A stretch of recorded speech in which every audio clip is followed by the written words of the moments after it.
ఒకటి, రెండు, మూడు, నాలుగు, ఐదు, ఆరు ఉన్నాయి సార్. 6, 7 ఉన్నాయి. ఎట్టకేలకు డిప్యూటీ సీఎం పవన్ కళ్యాణ్ ప్రయత్నాలు ఫలించాయి. కుంకి ఏనుగుల తొలి ఆపరేషన్ విజయవంతమైనట్లు డిప్యూటీ సీఎం పవన్ కళ్యాణ్ తెలిపారు. పంటల్ని ధ్వంసం చేస్తున్న ఏనుగులను కుంకీలు దారి మళ్లించాయని తెలిపారు. తొలి ఆపరేషన్ను విజయవంతం చేసిన అటవీ శాఖ అధికారులు, సిబ్బందికి ఆయన అభినందనలు తెలిపారు. ఈ మేరకు డిప్యూటీ సీఎం కార్యాలయం ఓ ప్రకటన విడుదల చేసింది.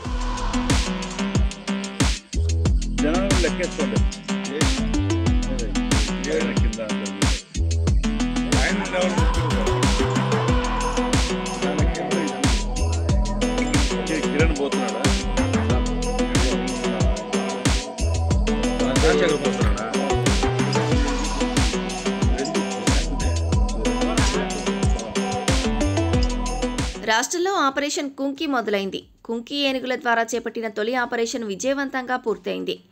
చిత్తూరు జిల్లా బంగారుపాళ్యం మండల పరిధిలోని మొగిలి వద్ద మామిడి తోటలను ధ్వంసం చేస్తున్న అటవీ ఏనుగుల గుంపుని కుంకీలు విజయవంతంగా దారి మళ్లించి అడవిలోకి తరిమికొట్టినట్లు అటవీ శాఖ అధికారులు ఇచ్చిన సమాచారం ద్వారా తెలిసిందే. కృష్ణ, జయంత్, వినాయక అనే కుంకీలు ఈ ఆపరేషన్లో పాల్గొని అడవి ఏనుగులను పంటల వైపు రాకుండా అడ్డుకొని తిరిగి అడవిలోకి మళ్లించాయి. శనివారం రాత్రి నుంచి ఆదివారం ఉదయం వరకు కొనసాగిన ఈ ఆపరేషన్లో కర్ణాటక నుంచి తీసుకువచ్చిన కృష్ణ అనే కుంకి ఏనుగు చాలా చురుకుగా పాల్గొన్నట్టు అటవీ అధికారులు తెలిపారు.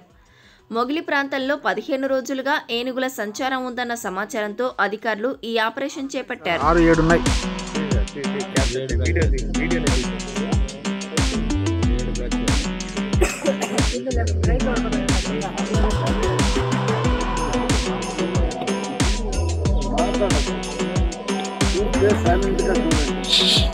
కర్ణాటక నుంచి కుంకి ఏనుగులను తీసుకువచ్చిన అనంతరం 2 నెలల శిక్షణ తర్వాత మొదటి ఆపరేషన్ విజయవంతంగా చేపట్టడం ఆనందాన్నిచ్చింది.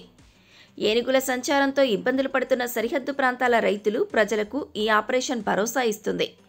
సీఎం చంద్రబాబు నాయకత్వంలోని కూటమి ప్రభుత్వం ఏనుగుల గుంపు నుంచి పంటలను, ప్రజల ప్రాణాలు కాపాడే దిశగా ప్రణాళికాబద్ధంగా పనిచేస్తుందనడానికి కుంకీలతో చేపట్టిన ఆపరేషన్ తొలి అడుగు అని పవన్ కళ్యాణ్ అన్నారు. ఈ ఆపరేషన్లో పాల్గొన్న అటవీ అధికారులకు, మావటీలు, కావడీలకు అభినందనలు తెలియజేశారు. అడిగిన వెంటనే కుంకి ఏనుగులను రాష్ట్రానికి ఇచ్చి సహకరించిన కర్ణాటక సీఎం సిద్ధరామయ్య, ఆ రాష్ట్ర అటవీ పర్యావరణ శాఖ మంత్రి ఈశ్వర్ ఖండ్రేలకు మరోసారి కృతజ్ఞతలు తెలిపారు. తదుపరి ఆపరేషన్ పుంగనూరు అటవీ ప్రాంతంలో చేపట్టేందుకు అధికారులు ఏర్పాట్లు చేస్తున్నారని పవన్ కళ్యాణ్ తెలిపారు. మొత్తంగా కుంకి ఏనుగుల రాకతో పలమనేరు ప్రాంతంలోని ప్రజలు ఆనందం వ్యక్తం చేస్తున్నారు. 1, 2, 3, 4, 5, 6 ఉన్నాయి సార్. 6, 7 ఉన్నాయి.